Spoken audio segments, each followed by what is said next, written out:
reaction to Rudy Giuliani? I will tell you, I support what Chuck Schumer asked for.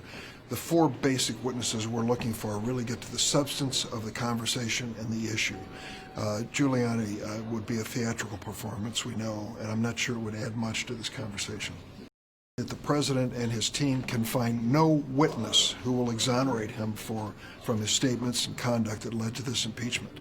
If he has a witness, if he has a document, for goodness sakes, why wouldn't he produce it? And what we're saying is the trial gives him that opportunity to bring his witnesses forward. The House had 17 witnesses that created the impeachment articles that will likely be sent to the Senate this week. Is the president unable to find one person to stand by his version of the facts? In the Clinton impeachment trial, witnesses gave depositions. In the Johnson trial, literally dozens of witnesses testified. I think this is a matter to be resolved between Majority Leader McConnell and Minority Leader Schumer. But my sense of a trial is that you don't simply go right to closing arguments and a verdict. You put on documents and you put on witnesses. I think there's a broad group of senators who don't want political theater in the Senate and who would like to see something that is as close to a real and fair trial as we can reach. That may be difficult to accomplish, but that conversation has to start between Majority Leader McConnell, who has still not sat down with Minority Leader Schumer. Senator Schumer sent the letter in an effort to begin that conversation. That's where this should start. I would like to hear from you. I'd like to hear from anybody who would like to offer their point of view on this, within reason, of course.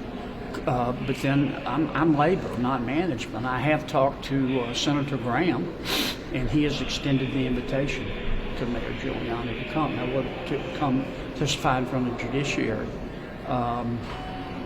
If what the mayor is saying is true, I think we ought to know it. If it's not true, I think we ought to know it. For him to suggest, if we don't do what he's suggesting, that we're trying to hold a rigged proceeding, that's pretty rich coming from Chuck in light of what his colleagues did in the House.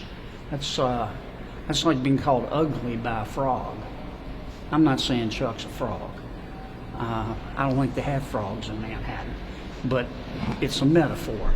But my point is, Chuck has no standing after what the House did, conduct a proceeding that was rigged as a carnival ring toss to lecture us about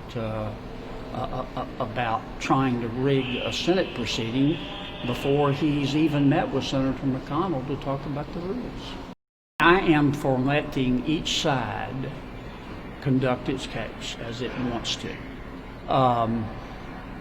We are jurors, and I plan to be a fair and impartial juror.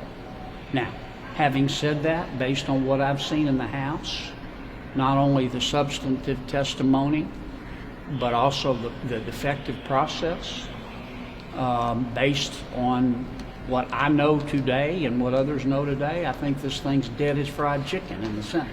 Went to any of the LSU games in postseason? Really watch them on TV, and I'm going to watch them on TV. Probably see more of the games.